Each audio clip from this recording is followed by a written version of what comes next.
Hai, Assalamualaikum buat semua pelajar-pelajar.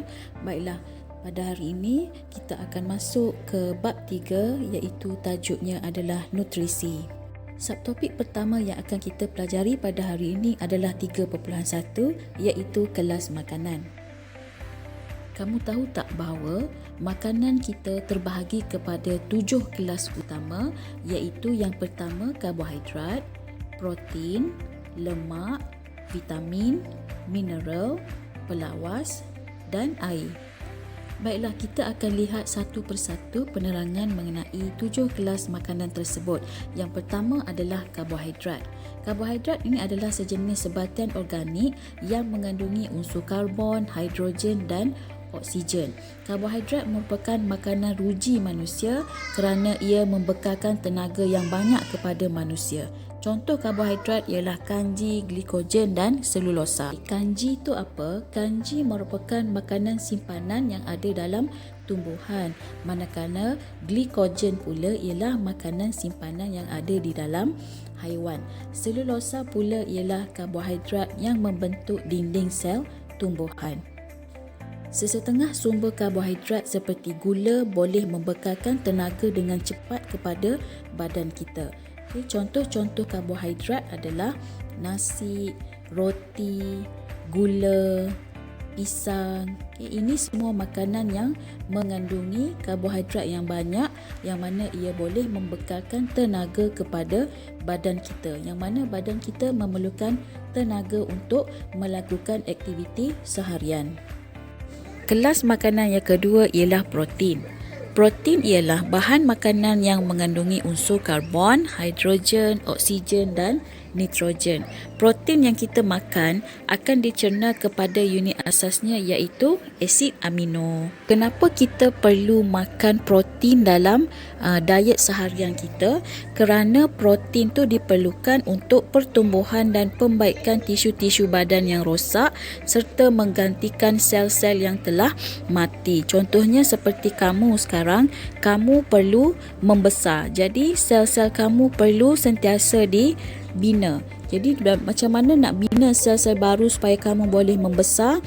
Adalah dengan memakan banyak protein. Selain itu, kalau kita luka, sel-sel kulit kita akan rosak dan terkoyak. Jadi macam mana kulit kita akan sembuh? Kita perlukan protein untuk membaiki sel kulit kita yang telah rosak. Selain itu, protein juga digunakan untuk mensintesis enzim, hormon dan antibodi yang mana semua ni mesti ada dalam badan kita untuk melakukan proses-proses dalam badan dengan sempurna. Apakah contoh-contoh protein dalam pemakanan kita? Seperti dalam gambar kamu boleh lihat bijirin, daripada lauk pauk, ikan, ayam, daging, susu dan sebagainya. Sekarang kamu lihat dalam gambar rajah. Itu sebenarnya adalah sejenis penyakit yang kita panggil sebagai kwashiorkor. Kwashiorkor ialah sejenis penyakit yang disebabkan oleh kekurangan protein di dalam gizi manusia dan lazimnya berlaku pada siapa? Pada kanak-kanak yang berusia antara 1 hingga 3 tahun. Ini adalah sejenis penyakit apabila seseorang tu tidak mendapat protein yang secukupnya untuk pembesaran dalam diet seharian dia. Penyakit tu adalah penyakit kwashiorkor di mana kamu boleh lihat anggota badan dia sangat kurus tetapi perut dia membuncit. Itu adalah penyakit kwashiorkor. Kelas makanan yang ketiga pula ialah lemak. Lemak seperti karbohidrat, lemak juga mengandungi unsur karbon, hidrogen dan oksigen. Lemak terbentuk daripada gliserol dan lemak yang mana lemak merupakan satu sumber dan simpanan tenaga yang tinggi. Lemak adalah salah satu kelas makanan yang boleh memberikan tenaga yang banyak kepada kita. Setiap gram lemak membekalkan 2 kali ganda jumlah tenaga yang dibekalkan oleh karbohidrat. Di antara lemak dan karbohidrat, karbohidrat memberikan tenaga lebih sedikit berbanding lemak. Lemak memberikan lebih banyak tenaga kepada tubuh badan kita. Lemak ni sebenarnya penting tak untuk badan kita? Okey, lemak ada kepentingan dia dan ada juga keburukan dia. Apa kepentingan lemak? Lemak boleh melindungi organ badan kita seperti jantung dan ginjal. Organ-organ badan kita yang ada dalam badan ni macam jantung, ginjal, organ-organ ni dia lembut. Jadi bila dia lembut, kalau sesuatu berlaku pada kita, hentakan ke apa, organ tersebut boleh pecah. Jadi lemaklah yang boleh menyeliputi organ tersebut untuk melindunginya.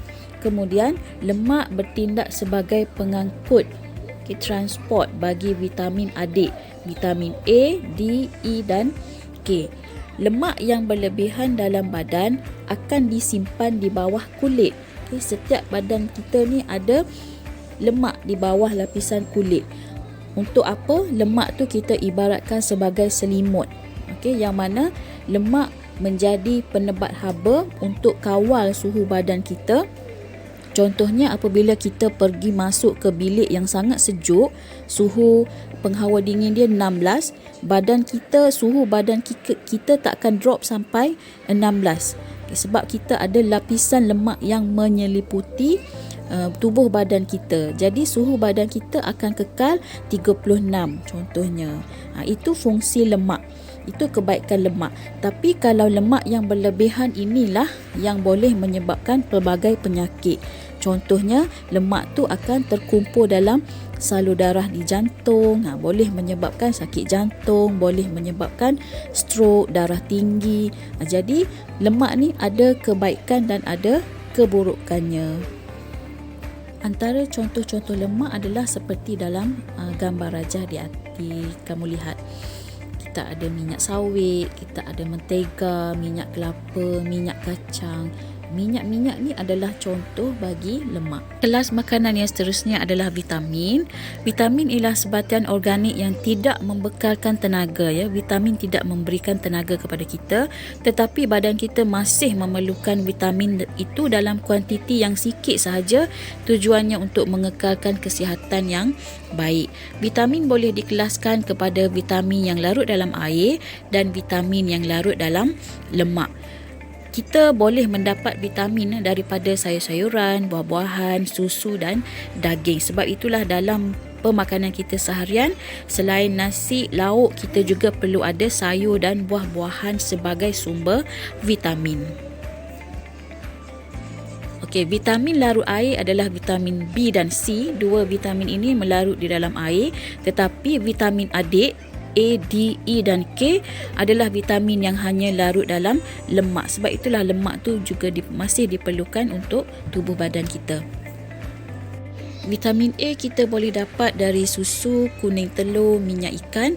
Yang mana vitamin A untuk apa? Untuk membantu penglihatan kita, untuk melihat pada waktu malam. Yang kedua, memelihara kesihatan kulit kita. Dan apa berlaku kalau kita kurang vitamin A? Kita akan dapat rabun malam, penyakit kulit. Seterusnya adalah vitamin B. Vitamin B kita boleh dapat dari yeast, hati haiwan lah, contohnya hati lembu, hati ayam dan daripada telur. Fungsi vitamin B adalah untuk memelihara fungsi sistem saraf badan kita, pembentukan sel darah merah, yang mana sel darah merah ni sangat penting untuk mengangkut oksigen untuk kita bernafas. Dan apa berlaku kalau kita kurang vitamin B? Boleh menyebabkan penyakit beri-beri, iaitu kaki membengkak seperti dalam gambar, anemia, iaitu kekurangan darah merah. Seterusnya vitamin C boleh dapat dari buah-buahan dan sayur-sayuran seperti oren, buah oren, vitamin C. Fungsi vitamin C adalah untuk melawan jangkitan penyakit. Kalau kita terkena selesema ke, jadi kita, bila kita ada banyak vitamin C dalam badan tu, dia cepat-cepat akan halang penyakit tu daripada terus merebak. Kemudian vitamin C juga untuk memelihara kesihatan gusi kita dan mulut. Kalau kita kurang vitamin C, kita akan mendapat penyakit scurvy, iaitu gusi yang sangat senang berdarah. Vitamin D pula. Kita boleh dapat dari mentega, telur, minyak ikan yang mana boleh dihasilkan melalui pendedahan kulit kepada cahaya matahari. Kalau kita berada di bawah cahaya matahari pada waktu pagi, dari antara pukul 8 hingga pukul 11 pagi macam tu, kita boleh dapat vitamin D. Fungsi vitamin D adalah untuk membantu dalam penyerapan kalsium, untuk menguatkan enamel gigi kita dan untuk memelihara kesihatan kulit. Jika kita kekurangan vitamin D dalam badan, ia boleh menyebabkan penyakit riket, iaitu kaki itu membengkok seperti dalam gambar rajah. Kemudian kita akan selalu mendapat sakit gigi dan juga boleh mendapat penyakit kulit. Vitamin E pula kita boleh dapat dari bijirin, sayur-sayuran hijau yang mana ia memelihara untuk fungsi sistem pembiakan kita dengan baik. Kalau kita kekurangan vitamin E, ia boleh menyebabkan seseorang itu mandul ataupun berlakunya keguguran fetus, iaitu gugur bayi dalam kandungan. Dan seterusnya adalah vitamin K yang mana kita boleh dapat dari susu, kuning telur dan minyak ikan. Vitamin K mempercepatkan proses pembekuan darah. Kalau kita luka, darah tu akan cepat berhenti sebab darah tu cepat membeku. Tapi kalau kita kurang vitamin K, darah kita lambat membeku. Kalau awak luka sikit pun, darah tu sangat lambat untuk berhenti sebab dia lambat membeku. Okey, kita dah habis cerita pasal vitamin. Sekarang kita lihat kelas makanan yang seterusnya, iaitu pelawas. Pelawas ni apa? Pelawas ni ialah bahan yang tidak dapat diuraikan oleh sistem pencernaan. Contohnya, walaupun kita makan, kita gigit, makanan tersebut masuk dalam badan kita, masuk dalam perut kita dan ia tidak boleh dicernakan, dia tidak lawas. Pelawas terdiri daripada selulosa yang terdapat di dalam dinding sel tumbuhan. Jadi pelawas ni kita boleh dapat daripada sayur-sayuran dan buah-buahan. Apa berlaku kalau kita kekurangan pelawas? Pelawas ni sangat penting untuk merangsang peristalsis, iaitu pergerakan yang disebabkan oleh pengecutan dan pengenduran otot-otot di salur pencernaan seperti esofagus, usus kecil dan usus besar. Dan kalau kamu boleh lihat dalam gambar di sebelah tu, apa berlaku? Dia mengalami sembelit, susah untuk buang air besar. Sebab apa? Sebab kekurangan pelawas. Pelawas boleh memudahkan pergerakan makanan di sepanjang salur tersebut dan boleh mengelakkan sembelit. Ini adalah contoh-contoh pelawas kita boleh dapat dari buah-buahan, sayur-sayuran, bijirin, roti dan sebagainya. Yang seterusnya adalah mineral. Mineral ini lebih kurang sama dengan vitamin, di mana mineral merupakan bahan bukan organik yang masih diperlukan oleh badan. Mineral tidak memberikan kita tenaga, namun ia juga masih diperlukan dalam kuantiti yang sedikit untuk mengawal atur proses-proses badan bagi mengekalkan kesihatan. Sebab itulah saya katakan tadi, mineral ni dia sama dengan vitamin. Dia tidak memberikan tenaga tapi badan kita perlu untuk mengekalkan kesihatan. Contoh mineral adalah kalsium yang mana kita boleh dapat dari susu, ikan bilis, udang dan sayur-sayuran hijau. Apa fungsi kalsium? Untuk membantu membekukan darah, menguatkan tulang dan gigi yang mana kita boleh dapat dari susu. Dalam susu ada kalsium, dan jika kekurangan kalsium, boleh berlaku penyakit riket, iaitu kaki membengkok macam yang tadi. Osteoporosis, iaitu tulang belakang kita cepat mereput menyebabkan membongkok, kita jadi bongkok. Yang kedua contoh mineral adalah natrium. Natrium ni kita boleh dapat dari garam masakan di rumah, dari daging dan telur.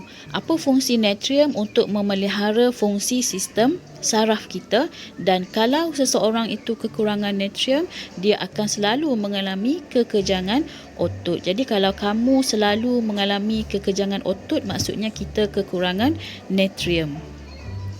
Besi. Besi ni bukanlah maksud besi untuk buat jambatan besi pagar tu, bukan. Ini besi yang ada dalam makanan kita. Besi ni boleh kita dapat dari hati haiwan ataupun daripada daging, yang mana besi ni sebenarnya dia berfungsi untuk membina hemoglobin dalam darah. Hemoglobin ni adalah satu pigmen yang menyebabkan darah kita berwarna merah dan dia bantu untuk mengangkut oksigen dalam badan kita. Apa berlaku jika seseorang kekurangan besi? Boleh menyebabkan anemia, iaitu penyakit kurang darah merah. Nanti kamu akan selalu pengsan sebab kekurangan oksigen. Contoh mineral yang seterusnya, iodin. Iodin kita boleh dapat daripada makanan laut, seafood, contohnya udang, ketam, sotong, dan boleh juga dapat dari buah-buahan. Yang mana iodin ni membantu fungsi untuk kelenjar tiroid yang ada di bahagian leher. Dan kalau kekurangan iodin boleh menyebabkan penyakit goiter. Saya tak pasti kamu pernah lihat tak, leher seseorang yang membengkak terlalu besar, itu adalah penyakit goiter disebabkan oleh kekurangan iodin. So untuk mengelakkan penyakit tu berlaku, kita perlu banyak makan makanan laut, tapi jangan terlalu banyak sangat, sebab kalau berlebihan dia akan membawa kepada penyakit lain seperti gout. Contoh seterusnya adalah fosforus, yang mana kita boleh dapat dari keju, cheese, daging, telur dan sayur-sayuran. Fosforus berfungsi untuk menguatkan tulang dan gigi manusia dan membentuk asid nukleik yang ada dalam DNA dan RNA. Dan apa berlaku jika kekurangan fosforus? Juga boleh menyebabkan penyakit riket macam dalam gambar tu. Gigi rapuh, gigi kita tak kuat dan badan kita tidak boleh membina DNA dan RNA. Contoh mineral yang seterusnya adalah kalium, yang mana kita boleh dapat dari tumbuhan dan haiwan. Kalium membantu dalam pengecutan otot dan memelihara fungsi sistem saraf dalam badan kita. Kalau seseorang itu kekurangan kalium, ia boleh menyebabkan lumpuh dan selalu mengalami kekejangan otot. Kelas makanan yang terakhir adalah air. Air ni memang kita sentiasa perlu setiap hari, di mana air ialah sebatian yang sangat-sangat penting kepada badan kita. Air mengandungi unsur hidrogen dan oksigen H2O, dan air bertindak sebagai pelarut bahan kimia dan medium pengangkutan nutrien dan oksigen ke dalam sel. Seseorang itu boleh hidup kalau contohnya 2 hari atau 3 hari dia tak makan, tapi tanpa air seseorang manusia itu tidak boleh hidup, survive. Fungsi air adalah untuk mengangkut hasil perkumuhan seperti urea dan garam mineral, yang mana ia keluar dari sel untuk mengawal atur suhu badan melalui peluh. Air ini berfungsi untuk mengangkut hasil perkumuhan seperti peluh dan air kencing. Dari mana kita boleh dapat air? Dari air lah. Dari air minuman, dari jus buah-buahan, dan air juga banyak terdapat di dalam buah-buahan yang segar.